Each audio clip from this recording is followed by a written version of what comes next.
Hello everyone, Gyandeep अकॅडमीत तुम्हा सगळ्यांचं पुन्हा एकदा स्वागत आहे. या सेशनमध्ये आपण पुन्हा एकदा राज्यसेवा 2025च्या दृष्टीने आन्सर रायटिंग कशी करावी यावर चर्चा करतोय.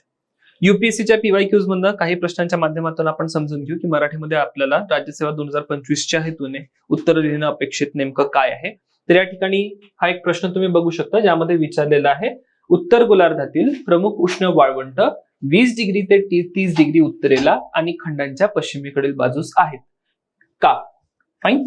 तर प्रश्न विचारलेला आहे की एक्झॅक्टली ही जी काही जगातील प्रमुख उष्ण वाळवंट आहे त्यांचे जे स्थान आहे, ठीक आहे, स्थानाच्या बाबतीत दोन मुद्दे या ठिकाणी विचारलेले आहे, अक्षांशीय विस्तार आणि खंडांचे जे बाजू असेल, पूर्व बाजू किंवा पश्चिम बाजू, त्या संदर्भात हे स्थान स्पेसिफिकली विचारलेलं आहे. तर 20 ते 30 डिग्री अक्षांश आणि खंडांच्या पश्चिमेकडील बाजूस नेमकी यांची निर्मिती का होते त्या संदर्भात हा प्रश्न आपल्याला या ठिकाणी दिसतोय.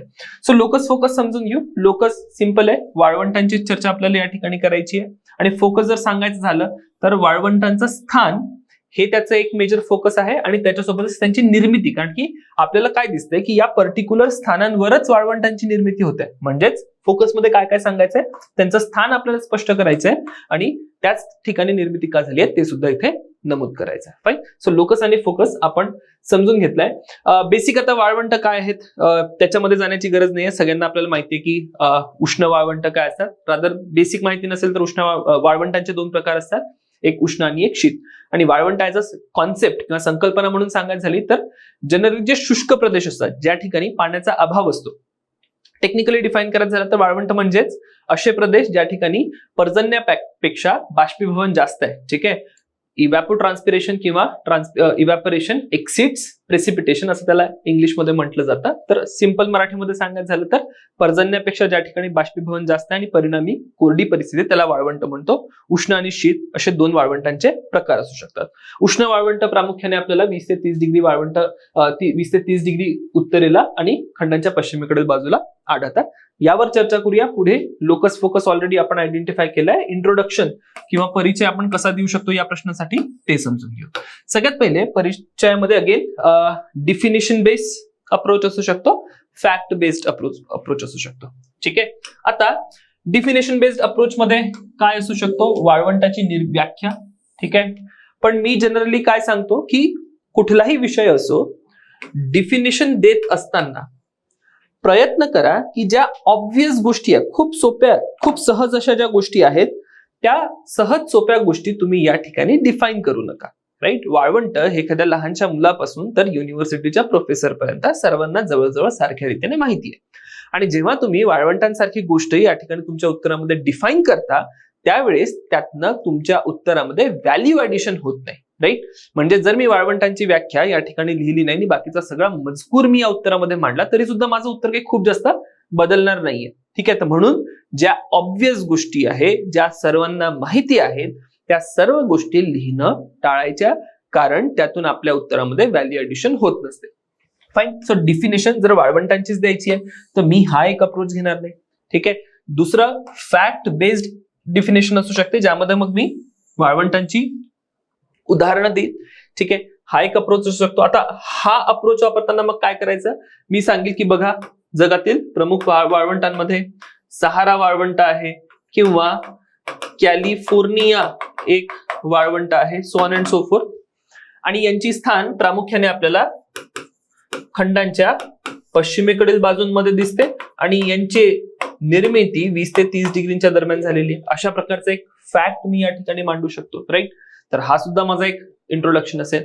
आणि बऱ्याचदा डायरेक्टली काही लोकांनी हा अप्रोच सुद्धा निवडला असेल की वाळवंटांची निर्मिती कशी होते डायरेक्टली सांगू. पण अगेन मी हे पण रिझर्व करून ठेवतोय, म्हणजे हे सुद्धा एक असू शकतं की तुम्ही इथनं सुरुवात कराल, पण मी हा पार्ट रिझर्व करून ठेवतोय कारण की हा पार्ट कुठेतरी मी बॉडीमध्ये वापरणार आहे.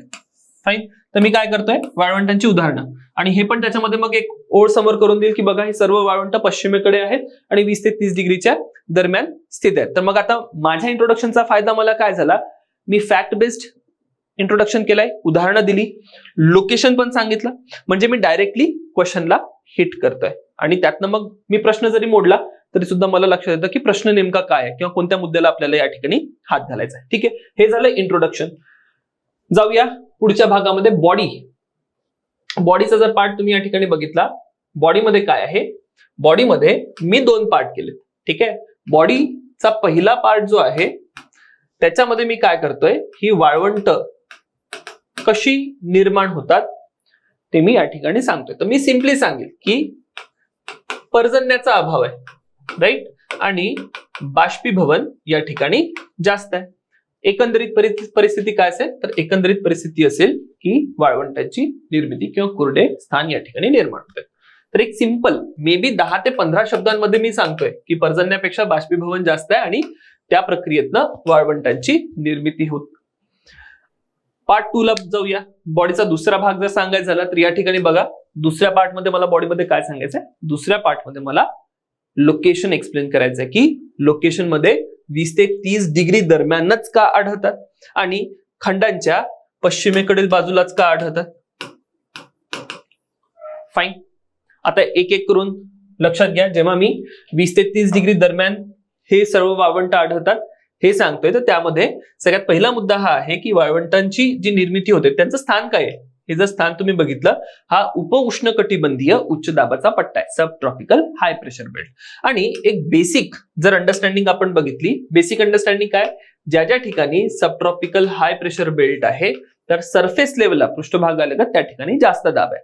पृष्ठभागाला त्या ठिकाणी जास्त दाब आहे हे सांगा आणि जास्त दाबाची परिणिती किंवा जास्त दाबाचा परिणाम या ठिकाणी काय असेल, हवा वरून खाली येते, हवा वरून खाली आली की ती कंप्रेस झाली किंवा त्याचं संपीडन झालं आणि संपीडन होऊन पुढचा मुद्दा काय, संपीडन होऊन काय, हवा गरम झाली. हवा गरम झाली तर या ठिकाणी ढगांची निर्मिती होणार नाही आणि पाऊस पडणार नाही. ठीक आहे, तर हे झालं आपलं सबट्रॉपिकल हाय प्रेशर बेल्टच्या संदर्भातलं उत्तर. इथे तुम्ही सांगितलं की कशा प्रकारे सबट्रॉपिकल हाय प्रेशर बेल्ट आणि त्यामध्ये ही उन्हाळ्यामध्ये नेमकी परिस्थिती होते. बघा इथे मी स्पेसिफिकली उन्हाळ्यातील परिस्थिती सांगितली. याचं रिझन हे आहे, जगाच्या पाठीवर बहुतांश ठिकाणी जो पाऊस पडतो हा उन्हाळ्यामध्ये पडतो. फाईन. आणि हा जो उन्हाळ्यामध्ये पाऊस पडतोय त्यामुळे काय होतं, लाईक एक तुमच्याजवळ वॉटर रिझर्व्ह तयार होतात जे की तुम्हाला वर्षभर पुरतील. तर जागतिक स्तरावर तुम्हाला बहुधा हेच होताना दिसतं. पण हे जे काही 20 ते 30 डिग्री दरम्यानचे प्रदेश आहे तिथे काय आहे, उन्हाळ्यामध्ये हा सगळ्याच्या सगळा प्रदेश उपउष्णकटिबंधीय उच्च दाबाच्या पट्ट्याखाली आहे आणि मग या परिस्थितीमध्ये पाऊस पडत नाही. फाईन. आता जाऊया हिवाळ्यामध्ये. फाईन. आता हिवाळ्यामध्ये जर मी आलो तर हिवाळ्यामध्ये बऱ्यापैकी हा जो 20 ते 30 डिग्री दरम्यानचा प्रदेश आहे इथून उच्च दाबाचा पट्टा हा सरकलेला आहे. ठीक आहे, हा निघून गेला. म्हणजे जो काही आपला 20 ते 30 डिग्री दरम्यानचा प्रदेश आहे तो मोकळा झाला. पण त्यावेळेस समजा आता मी एक आफ्रिकाच्या नकाशावरून तुम्हाला इथे उदाहरण देतो. या ठिकाणी 20 ते 30 डिग्रीचा जो पट्टा होता उन्हाळ्यामध्ये कुठे होता, उन्हाळ्यामध्ये या ठिकाणी होता. जर हिवाळा असेल तर हिवाळ्यामध्ये काय होते, हिवाळ्यामध्ये हा पट्टा आणखी दक्षिणेला सरकला, समजा इथे सरकला, हा भाग मोकळा झाला. आता यावेळेस मग अपेक्षित आहे ना की इथे थोडाफार पाऊस पडला पाहिजे. तर बऱ्यापैकी पूर्व भागांमध्ये थोडाफार पाऊस पडतो, थोडीफार एक मॉइश्चरची कंडिशन तुम्हाला डेव्हलप होताना दिसते. पण खंडांचा जो डावा किनारा आहे, हा जो डावीकडला भाग आहे, पश्चिमेकडला भाग आहे, त्या पश्चिमेकडील भागांमध्ये तुम्हाला पाऊस पडताना दिसत नाही किंवा पर्जन्य घडून येताना दिसत नाही. का पर्जन्य घडून येताना दिसत नाही, त्याचं कारण असं आहे की कोणत्याही खंडाच्या पश्चिमेकडील बाजूला जर तुम्ही गेलात तर तिथे आपल्याला एक प्रवाह आढळतो, सागरी प्रवाह, जो की शीत सागरी प्रवाह आहे. जगातील कोणतेही खंड घ्या, सर्व खंडांच्या पश्चिमेकडील बाजूस आपल्याला शीत सागरी प्रवाह आढळतात. इथे एक प्रवाह आहे ज्याला आपण कॅनेरी प्रवाह म्हणतो, इथे एक प्रवाह आहे ज्याला आपण बेंगुएला प्रवाह म्हणून म्हणतो, राईट. आणि ज्या किनाऱ्यालगत शीत प्रवाह आपल्याला आढळतात त्या किनाऱ्यालगत प्रामुख्याने परिस्थिती अशी निर्माण होते की शीत जल आहे, शीत जलामुळे इथली संपूर्ण हवा जी आहे हवा थंड होते.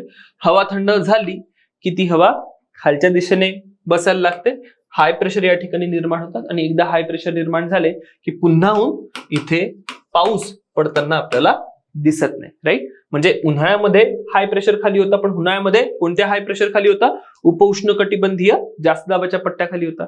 मग हिवाळ्यामध्ये उपउष्णकटिबंधीय जास्त दाबाचा पट्टा तर सरकला, पण हिवाळ्यामध्ये काय झालं की पश्चिम किनाऱ्यालगत या ठिकाणी शीत प्रवाह आहे आणि पश्चिम किनाऱ्यालगत जर शीतप्रवाह असतील तर पर्जन्यासाठी उपयुक्त परिस्थिती पश्चिम किनारपट्टीलगत निर्माण होणार नाही. आणि हेच एक्झॅक्टली प्रश्नामध्ये विचारलं होतं का? येस, कारण की प्रश्नामध्ये आपल्याला स्पष्टपणे विचारलं होतं की 20 ते 30 डिग्री दरम्यान वाळवंटांची निर्मिती होत नाही आणि सोबतच खंडांच्या 20 ते 30 डिग्री दरम्यान वाळवंटांची निर्मिती होते आणि खंडांच्या पश्चिमेकडील बाजूस ही वाळवंटांची निर्मिती होताना आपल्याला दिसते. राईट. सो दोनही ज्या कंडिशन्स आहेत आता फुलफिल होत आहेत का? राईट. सो उन्हाळ्यामध्ये उपोष्णकटिबंधीय जास्त दाबाचा पट्टा, त्यामुळे वाळवंट निर्माण होतील, आणि हिवाळ्यामध्ये पश्चिमेकडील भाग कोरडा असेल तर हिवाळ्यामध्ये पश्चिमेकडील भागांमध्ये एनिवे पाऊस पडत नाहीये. सो एकंदरीत अशा प्रकारे तुम्हाला हा प्रश्न जो आहे प्रश्न सॉल्व्ह करायचा होता. एक ऍडिशनल काही गोष्टी तुम्हाला इथे करणे अपेक्षित आहे. नकाशा तुम्हाला काढायचा आहे. आता नकाशा काढत असताना लक्षात घ्या, इथे जगाच्या पाठीवर जितकेही उष्ण वाळवंट आहे ती सर्वच्या सर्व वाळवंट दाखवा. ऑल्सो हा सगळ्याच्या सगळा पट्टा 20 ते 30 डिग्रीचा आहे हे सुद्धा दाखवता आलं पाहिजे. ठीक आहे, हे सुद्धा सांगा की 20 डिग्री अक्षांश ते 30 डिग्री अक्षांश. कॅलिफोर्निया वाळवंट इथे आहे, सहारा आहे, किंवा थारचे वाळवंट तुम्ही दाखवू शकता, अरब वाळवंट दाखवू शकता. आता उत्तरेकडील वाळवंटांची चर्चा होती, पण दक्षिणेकडे अशी परिस्थिती नाही का? नाही, दक्षिणेकडे पण एक्झॅक्टली सेम परिस्थिती तुम्हाला दिसेल. तर दक्षिणेकडील भागांमध्ये पण दाखवा की 20 ते 30 डिग्री दक्षिणेकडील जे काही अक्षांश आहे तिथे सुद्धा इथे एक नामीब म्हणून वाळवंट आहे, कलाहारी म्हणून वाळवंट आहे, या ठिकाणी ग्रेट सँडी म्हणून एक वाळवंट आहे. ऍडिशनली तुम्ही काय दाखवू शकता, जर तुमच्या जवळ वेळ आहे तर करंट दाखवा. Canary current, Benguela current, California current, ठीक आहे, किंवा वेस्ट ऑस्ट्रेलिया करंट. ही सर्वच्या सर्व शीतप्रवाहांची उदाहरणं आहेत ज्यामुळे वाळवंटांची निर्मिती होताना आपल्याला दिसते. तर एकंदरीत अशा प्रकारचा नकाशा काढणे या ठिकाणी अपेक्षित आहे. निष्कर्ष, अगेन फिजिकल जिओग्राफीला ह्युमन जिओग्राफीशी कनेक्ट करा, प्राकृतिक भूगोल मानवी भूगोलामध्ये घेऊन जा आणि सांगा की कशा प्रकारे या वाळवंटांची परिस्थिती निर्माण झाल्यानंतर जीवनमान या वाळवंटी भागांमध्ये असह्य आहे किंवा इतक्या चांगल्या रीतीने जीवनमानाचा विकास होताना आपल्याला त्या ठिकाणी दिसत नाही, ते तुम्ही सांगू शकता. त्यानंतर ऍडव्हान्स मध्ये थोडंसं जर तुम्ही लिहायला गेलात तर मी म्हणू शकतो की आता ठीक आहे, वाळवंट तर आहेच, पण सातत्याने हवामान बदल होतोय आणि हवामान बदला कारण आपल्याला हे वाळवंट जे आहेत वाळवंटांमध्ये खूप साऱ्या समस्या, पाण्यासंबंधी ऑलरेडी हा शुष्क प्रदेश आहे आणि सोबतच मग जे काही पाणी अवेलेबल होतं आता ते सुद्धा आपल्याला आढळत नाही. किंवा मग दुसरा आणखी एक मुद्दा तुम्ही या ठिकाणी मांडू शकता की वाळवंटीकरण होते, की वाळवंट जी आहेत वाळवंटाचा विस्तार. आता वाळवंटीकरण हा शब्द वापरू नका कारण की मग तो पुन्हा आपल्याला कुठल्या तरी दुसऱ्या कंटेक्स्ट मध्ये वापरायचा आहे. सो मी या ठिकाणी काय म्हणू शकतो की ही जी काही वाळवंट आहेत वाळवंटांचा विस्तार होताना आपल्याला आढळतोय आणि वाळवंटांचा विस्तार होत असताना अगेन मानवी जीवनावर त्याचे असह्य परिणाम निर्माण होतात. तर एकंदरीत अशा प्रकारे याचं उत्तर लिहिलं जाऊ शकत होतं. भेटूया आता पुढच्या सेशनमध्ये. Thank you everyone.